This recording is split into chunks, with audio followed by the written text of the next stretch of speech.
गोटे राज्यटे थिला।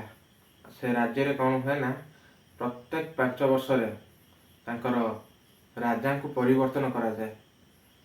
आउ जो पुराना राजा थिबे तांको गोटे तांकर राज्य रे जंगल अच्छी से जंगल को नहीं छाड़ी दिया जाए। प्रत्येक 5 वर्ष रे एमिति हुए। और प्रत्येक राजा को राज्यकाल सरीबा परे से जंगल रे नहीं छड़ा जाए।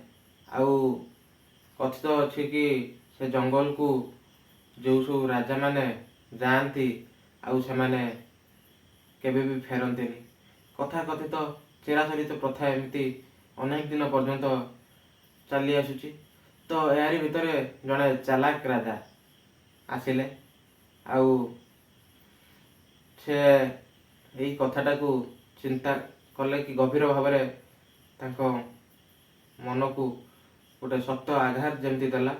तो सी तांकर मंत्रिमंडल को आदेश देले कि चलो थरे से जंगल को जीवा। जो जंगल को आमर पूर्व राजा माने तांकर राज्यकाल शेष पर जाती आउ जो कथा कथित प्रथा रही राज्यकाल सईला परे से जगह को जीवा को हबो आउ आमे से जगह को देखिबा। तो से जगह को जाइकी देखती कि सबू पूर्व राजा मानकर मृतदेह माने डेड बॉडी सबू पाखरे पड़ी। राजा ये चिंता कले कि जदि ए जंगल को परिष्कार करा जाए, एठी गोटे गाँव बसा जाए तो केमती हम से सहीटा को कार्य परिणत करदेले कि से जंगल को परिष्कार कले। परिष्कार करने भितर जो से जंगल रे अनेक हिंस्र जंतु सबू रोथुले सेठू किछि से माने मरीगले। तो आउ किछि अन्यत्र चलीगले। आउ से जगार गोटे से गाँटे तैयारी कले जो गाँव रे अनेक प्रकार सुविधा से उपलब्ध से करइले। जमती पिला मानक पई स्कूल हो भी लोक मानकर देह खराब हेले डाक्तरखाना एमती प्रतिटी सुविधा से जगार से खंजी देले। कहीं ना तांको जना थिला यही 5 वर्ष पर सी से समान जंगल को आसीबे। तो सी दूरदृष्टि संपन्न होइथिबारु सी तांको दूरदृष्टि माध्यम गोटे छोटिया परिवर्तनटे आनिले।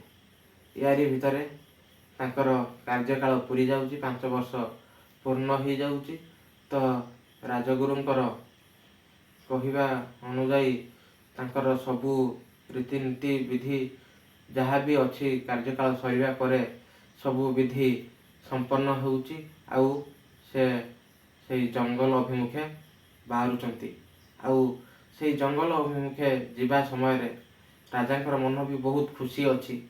तो राजगुरु ये देखिक आश्चर्य होउचंती कि जो जगह अन्य राजा माने गला बेले कि समस्त मन दुख थाए, समस्त मन रे शोक भरी जाई थाए। तो एठी ए राजा जनक आज कहीं एमती खुशी अच्छी। तो राजगुरु ये समान प्रश्न करिसंती कि अन्य माने गला बेले तो दुख प्रकाश करती हेले आपण कहीं एठी खुशी अनुभव करुचंती। तो सी कहउचंती कि मते पूर्वर जना थिला कि मोर कार्यकाल सईले मु सेही जंगल को जीवी।